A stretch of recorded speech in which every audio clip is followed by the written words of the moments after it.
तो दोस्तों कहते हैं ना, कर्मों का फल इसी जन्म में देना पड़ता है। लालच बहुत बुरी है। अगर हम लालच करते ना, किसी से हमें दो पैसा मिल जाए या किसी स्वार्थ से हम जुड़ जाएं, किसी से कुछ लेने झपटने की खींचने की हम उम्मीद करते हैं, लालच अपने मन में कर लेते हैं, तो हमें पता नहीं होता धोखाधड़ी से कमाया हुआ हमारी संपत्ति हमारे पास कितने दिन तक टिकी रहेगी, कितने दिन तक हमारे पास वो चीज़ रहेगी।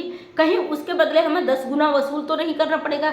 जी हाँ, आज मैं बात कर रही हूँ सीमा हैदर की इनलीगल शादी पूरी समाज के सामने कराने वाले पंडित जी की, जो 20,000 में बिक गए थे। 20,000 लेने के एवज में उन्होंने सीमा हैदर की इनलीगल शादी को, जो मैरिज एनिवर्सरी थी, उसको दोबारा करवा दी, उसी के 4 बच्चों के साथ, और वो भी गुलाम हैदर के तलाक नहीं होने पर। गुलाम हैदर तलाक नहीं लिया है, ये प्रूफ हो चुका है। और गुलाम हैदर की जो पत्नी है वो अभी भी गुलाम हैदर की पत्नी ही है और सचिन मीना की पत्नी नहीं है। लेकिन उसको जायज़ करार देने के लिए जो पंडित जी ने शादी कराई, अब वो पंडित जी दायरे में आ चुके हैं, पंडित जी को नोटिस आ चुका है, और नोटिस की खबर से पंडित जी की हालत हो गई खराब।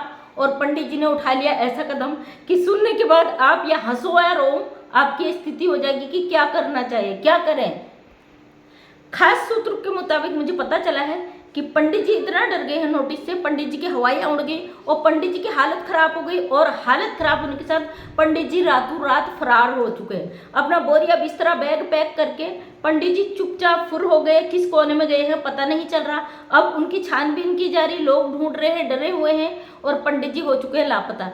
और बिल्कुल 100% सत्य है, क्योंकि मैं झूठी खबरें नहीं देती। जब तक मुझे पता नहीं चलता तब तक मैं सोशल मीडिया पे कोई भी गलत अफवाह देती नहीं हूँ। तो आज मुझे पता चला पंडित जी किसी अंजलि या नाम में भूल गई हूँ उस महिला, उसके किराए पे रहते थे। एक विधवा महिला थी, उसके किराए पे रहते थे। फर्स्ट फ्लोर में, सेकंड फ्लोर में, एक फ्लोर में वो रहते थे, एक में वो अपने परिवार के साथ रहती थी और किराए में रहते थे पंडित जी वहाँ पे। और जब पंडित जी को आया कोर्ट का नोटिस, तो पंडित जी ने किसी आओ देखा न ताओ, किसी को नहीं पूछा, अपना बोरिया बिस्तरा बांधा और वहां से रफू चक्कर हो गई। रफू चक्कर यूं हो गए कि ये इंटरनेशनल मैटर है। पंडित जी आगे लपेटे में, क्योंकि उन्होंने पैसा लिया था। पैसा मैं पहले ही बता चुकी हूँ आपको, 20,000 रुपये पंडित जी ने लिया था ये शादी कराने के एवज में। हमारे देश के पंडित जो सनातन धर्म का चोला पहनते इस तरीके के ढोंग भी करते हैं, क्योंकि जो सच्चा सनातनी होता है वो कभी बिकता नहीं, कभी उसका ईमान नहीं बिकता, सत्य के लिए वो हमेशा खड़ा रहता है, अपने ईमान को कभी झुकने नहीं देता है, बिकने नहीं देता। पता चल रहा पंडित जी किराए पे रहते थे, इनका अपना कोई घर नहीं था। देखिए कितनी बड़ी साजिश है, कैसे पंडित को ढूंढ के लाए। किसी मंदिर में रहते थे पंडित जी, वहाँ मंदिर में चढ़ावा वगैरह से पंडितों का जो घर चलता है, उस मंदिर में पूजा पाठ करते थे और वहाँ पे रेंट में रहते थे। कहते हैं ना, जो धर्म है उसको भी लोगों ने व्यापार बना लिया। मंदिरों में बैठते हैं, कमाते हैं, दूसरा व्यक्ति पीड़ित आ रहा, परेशान आ रहा, कैसे भी आ रहा, पंडितों को दान चाहिए। और वही चीज़ एक इनलीगल महिला हमारे देश में आई, 4 बच्चों को लेके आई। उस महिला की उन्होंने गलत तरीके से शादी करा दी, और शादी कराने के बाद जब वो चीज़ें मोबिन मलिक साहब ने कोर्ट में पेश की, और वो तो पहले ही आप जान चुके हैं कि कैसे केस को दबाया गया था खड्डे में, वहाँ खड्डे से खोदा गया बाहर, उस पर छानबीन हुई, जांच हुई, जो चीज़ें थे उसकी क्लियर रखा गया, उसके बाद उसको कोर्ट में पेश किया गया। कोर्ट में पेश करने के बाद जब पंडित जी पर नोटिस गया, ये तो किसी ने सपने में भी नहीं सोचा होगा ना कि खड्डे से पहले केस को निकाला जाएगा, फिर साफ किया जाएगा, उसके बाद कोर्ट में पेश किया जाएगा। इसी अवध में पंडित जी बड़े मजे से वहाँ मंत्र पढ़ रहे थे, सीमा हैदर की ऑनलाइन शादी करा रहे थे, पूरे समाज और दुनिया के सामने में, देश विदेश में उन्होंने ऑनलाइन दिखा दिया, लाइव दिखा दिया, वही ये शादी हो रही सीमा हैदर की। तो अब पंडित जी आ गए लपेटे में, पंडित जी ने वहां से फरार होना ही बेहतर समझा, वो गायब हो चुके। अब मैं बताती हूँ, पंडित जी गायब हो गए तो कैसे इन पर एक्शन होगा, कैसे इनको ढूंढा जाएगा, क्योंकि मैं भी भाई एक पुलिस परिवार से हूँ और पल पल की खबर मुझे रहती है। ऐसे लोग जो फरार हो जाते हैं क्राइम करके, उनको कैसे ढूंढा जाता है। तो इसका एग्जाम्पल मैं खुद से देती हूँ। मेरे हस्बैंड भी जो पुलिस में है, क्योंकि जब ऐसे कोई व्यक्ति फरार हो जाता था, उसको कोर्ट का नोटिस जाता था और वो नोटिस के बाद फ़ोन नहीं उठाता था, वो अपना जगह बदल लेता था, अपना कमरा चेंज कर लेता था या रेंट पर रहता था, गायब हो जाता। तो क्या होता था, कैसे पकड़ेगी पुलिस, क्योंकि पुलिस के पास तो कोई एविडेंस नहीं है, पंडित का फोटो नहीं है। फिलहाल पंडित जी के तो सारे वीडियो पड़े हैं सोशल मीडिया पे। तो कभी कहती हूँ ना, क्राइम करने से पहले दिमाग भी इस्तेमाल कर लीजिए, बचने का रास्ता ढूंढ लीजिए। तो वो पंडित जी अब फरार हो गए।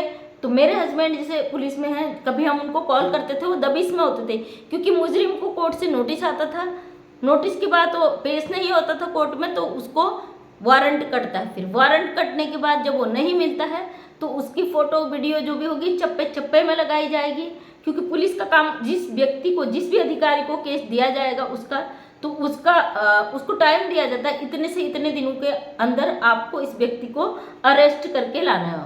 वो क्योंकि पुलिस को अपनी नौकरी बचानी है, अधिकारी को अपनी नौकरी बचानी है, उसके लिए दुनिया का हर कोना छानेगा, उसके रिश्तेदारी, उसकी, जब अब कोई भी देखो पुलिस है वो तो कहते हैं कब्र से भी खोद के ले आती है। तो पुलिस का काम होता है, पुलिस अपना खाना पीना छोड़ देती है और उसके लिए उसके फोटो वगैरह थाने में, रेलवे स्टेशन में, जो जो चीज़ें मतलब दुनिया के चप्पे चप्पे में वो लगाती है, क्योंकि उन्हें अपनी नौकरी, अपनी ड्यूटी, अपनी जिम्मेदारी बचानी होती है। तो पुलिस वो काम बड़ी ईमानदारी से करती है। अब यहाँ पे क्या होगा, पंडित जी फरार हो गए और वो कोर्ट में पेश नहीं होंगे जो नोटिस गया है, तो उनके लिए वारंट कट जाएगा, चार्जशीट दाखिल होगी, वारंट कट जाएगा। फिर उसके बाद पंडित जी के लिए पुलिस काम करेगी। फिर उनको पागल कुत्ते की तरह ढूंढती है पुलिस। जब मेरे हस्बैंड जाते थे ना दबिश में, तो कभी कभी हम फ़ोन करते थे, उनको ऐसे मुजरिमों को पकड़ना होता था, वो 3-3 4-4 दिन तक फ़ोन नहीं उठाते और हमें बड़ी चिंता होती थी, भाई फ़ोन नहीं उठा रहे, क्या बात है। उनका फ़ोन या तो साइलेंट हो गया, स्विच ऑफ हो जाता था, उठाते ही नहीं थे। तो ये होता पुलिस के लिए एक चुनौती हो जाती कि कैसे भाई हमें उस व्यक्ति को पकड़ना है। तो दोस्तों यही चीज़ मैं कहती हूँ, अगर आपको पैसा कमाना है तो सही तरीके से, सही अपने ईमान और धर्म के साथ कमाइए। पंडित जी जैसा एक जिम्मेदारी वाला पद आपके पास है, आप उसका मिसयूज कर रहे हैं, गलत उपयोग कर रहे हैं। आप एक 4 बच्चों की माँ जो अभी तक अपने रिश्ते में है, जो अपने पति के रिश्ते में, जिसने सारे डॉक्यूमेंट्स में, जिसमें उसमें बेल हुई है, गुलाम हैदर को अपना पति बताया है, उन 4 बच्चों का पिता बताया है, तो उस महिला की शादी आप बिना सोचे समझे करा दे रहे हो। कहते हैं ना, शादी के लिए पूरा रिकॉर्ड चाहिए, शादी का प्रमाण चाहिए होता है, जैसे तलाक का प्रमाण चाहिए। तलाक का प्रमाण तो मिल गया कि गुलाम हैदर अभी भी रिश्ते में है, क्योंकि सीमा हैदर ने खुद बेल के कागज में अपने आप को सीमा हैदर बताया, गुलाम हैदर वाइफ ऑफ गुलाम हैदर बोला है, तो जाहिर सी बात है वो गुलाम हैदर की पत्नी है। चाहे कितना ही झुठलाए, लेकिन वहां पे लिखा गया है ना, कोर्ट एविडेंस मांगता, प्रूफ मांगता, वहां पर गुलाम हैदर की पत्नी है, तो उसको कोई भी झुठला नहीं सकता। कोर्ट में कह नहीं सकती मैं गुलाम हैदर की पत्नी नहीं हूँ। अगर ये बोलती है तो ये तब भी पकड़ी जाएगी। क्यों? इसने कोर्ट को गुमराह किया, क्योंकि ये दोनों तरफ से तो फंस चुकी है, अभी न इधर की न उधर की, कहीं की भी नहीं रही। कोर्ट को गुमराह करने का एक और इस पे धारा लग जाएगी और इसका जो सजा है और आगे बढ़ जाएगी। तो यहाँ पे इसने खुद ही ओखली में सर डाल दिया कि आओ मुझे कूटो, आओ मुझे कूटो। हमारे पहाड़ी, हमारे उत्तराखंड की एक कहावत है कि जब गिदड़ की मौत आती तो शहर की तरफ भागता है। इसने वही काम कर लिया। इसने वहाँ पे गुलाम हैदर को अपना पति बताया, बच्चों का पिता बताया, और इनलीगल खुद ही फंस गई है। दूसरी से शादी करा के इनलीगल फंस गई है। अब इससे जुड़े सब लोग में हड़कंप मचा हुआ है, भगदड़ मची है कि कैसे बचे, कैसे बचे, कैसे बचे, क्योंकि ये खुद ही अपने लिए आफत बन चुके हैं। अब ये कैसे बचेंगे तो मुझे भी नहीं पता, क्योंकि पुलिस इनको पागल कुत्ते की तरह ढूंढेगी और जहाँ भी ये मिलेंगे इनको बिल्कुल रगड़ते हुए, खोजते हुए इनको अरेस्ट करेगी और इनके ऊपर जो जो धाराएं जो जो लगेंगी और भी ज़्यादा लगेंगे। पंडित जी के फरार होने से उनकी समस्याएं और बढ़ सकती है। अगर कोर्ट में पेश होते हो सकता है किसी कारण से बेल मिल जाती या उनको थोड़ी सी सेफ्टी मिल जाती, लेकिन फरार होना मुजरिम करार देता है। ये कानून का सबसे बड़ा, कानून को गुमराह करना, कानून से भागना।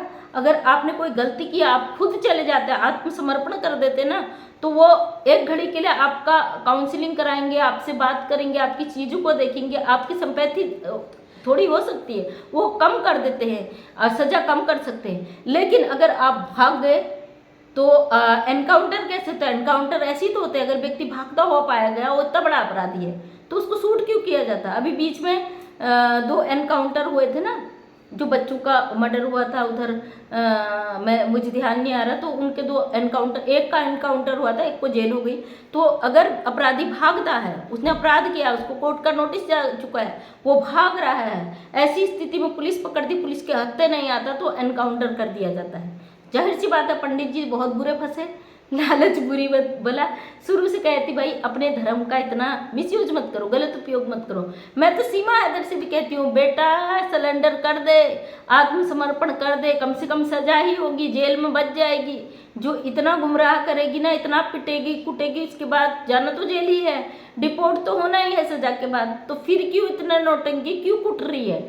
आखिर क्या है इरादा? फिलहाल जो भी हुआ पंडित जी के साथ, क्योंकि कहते हैं कर्म किसी को नहीं छोड़ता, अपने कर्मों को लेकर चलो।